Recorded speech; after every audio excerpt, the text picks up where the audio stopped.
जय श्री गणेश। श्री गणेश जी का नाम लेकर के संकट चौथ का व्रत किया जाता है। इस दिन माताएं संतान की लंबी आयु के लिए निर्जल व्रत कर रखती हैं। यह व्रत संतान के जीवन में आने वाली हर संकट और बाधा से उन्हें बचाता है। इस दिन संकट हरण गणेश जी का पूरे विधि विधान से के साथ पूजन किया जाता है। इसे संकष्टी चतुर्थी और तिलकुटा चौथ भी कहा जाता है। ज्योतिष में 12 राशियों का वर्णन है। ये 12 राशियां हैं: मेष, वृष, मिथुन, कर्क, सिंह, कन्या, तुला, वृश्चिक, धनु, मकर, कुंभ और मीन। इसके पीछे ये कहानी है कि माँ पार्वती एक बार स्नान करने गई थी।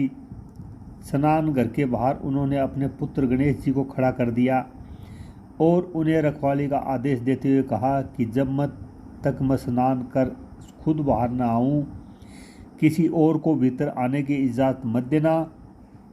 गणेश जी अपनी माँ की बात मानते हुए बाहर पहरा दे रहे थे। उसी समय भगवान शिव माता पार्वती से मिलने आए, लेकिन गणेश जी ने भगवान ने उन्हें दरवाजे पर ही कुछ देर रुकने के लिए कहा। भगवान शिव ने इस बात से बेहद आहत और अपमानित महसूस किया। गुस्से में उन्होंने गणेश भगवान पर त्रिशूल का वार किया, जिससे उनकी गर्दन दूर जा गिरी। स्नान घर के बाहर शोरगुल सुनकर जब माता पार्वती बाहर आई तो देखा कि गणेश जी की गर्दन कटी हुई है। ये देखकर वो रोने लगी और उन्होंने शिवजी से कहा कि गणेश जी के प्राण फिर से वापस कर दें। इस पर शिवजी ने एक हाथी का सिर लेकर गणेश जी को लगा दिया। इस तरह से गणेश भगवान को दूसरा जीवन मिला। तभी से गणेश की हाथी की तरह सूंड होने लगी। तभी से महिलाएं बच्चों की सलामती के लिए माघ माह के कृष्ण पक्ष की चतुर्थी को गणेश चतुर्थी का व्रत करने लगी। किसी एक नगर में एक कुम्हार रहता था। एक बार जब उसने बर्तन बनाकर आवा लगाया तो आवा नहीं पका। परेशान होकर वह राजा के पास गया और बोला कि महाराज, न जाने क्या कारण है कि आवा पक ही नहीं रहा है। राजा ने राज पंडित को बुलाकर कारण पूछा। राज पंडित ने कहा, हर बार आवा लगाते समय एक बच्चे की बलि देने से आवा पक जाएगा। राजा का आदेश हो गया। बलि आरंभ हुई। जिस परिवार की बारी होती वह अपने बच्चों में से एक बच्चा बलि के लिए भेज देता। इस तरह एक दिनों बाद एक बुढ़िया के लड़के की बारी आई। बुढ़िया के एक ही बेटा था तथा उसके जीवन का सहारा था, पर राजा कुछ नहीं देखती। राजज्ञा कुछ नहीं देखती। दुखी बुढ़िया सोचने लगी, मेरा एक ही बेटा है, वह भी संकट के दिन मुझसे जुदा हो जाएगा। तभी उसको एक उपाय सूझा।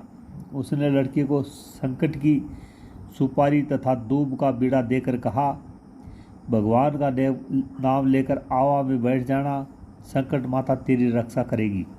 संकट के दिन बालक आवा में बिठा दिया गया और बुढ़िया संकट माता के सामने बैठकर पूजा प्रार्थना करने लगी। पहले तो आवा पकने में कई दिन लग जाते थे, पर इस बार संकट माता की कृपा से एक ही रात में आवा पक गया। सवेरे कुमार ने देखा तो हैरान रह गया। आवा पक गया था और बुढ़िया का बेटा जीवित व सुरक्षित था। संकट माता की कृपा से नगर के अन्य बालक भी जी उठे। यह देख नगरवासियों ने माता संकट की महिमा स्वीकार कर ली।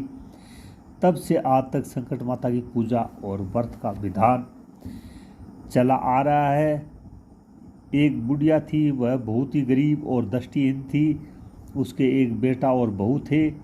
वह बुढ़िया सदैव गणेश जी की पूजा किया करती थी। एक दिन गणेश जी प्रकट होकर उस बुढ़िया से बोले, बुढ़िया माँ, तू जो चाहे सो मांग ले। बुढ़िया बोली, मुझसे तो मांगना नहीं आता, कैसे और क्या मांगूँ। तब गणेश जी बोले, अपने बहू बेटे से पूछ कर मांग ले।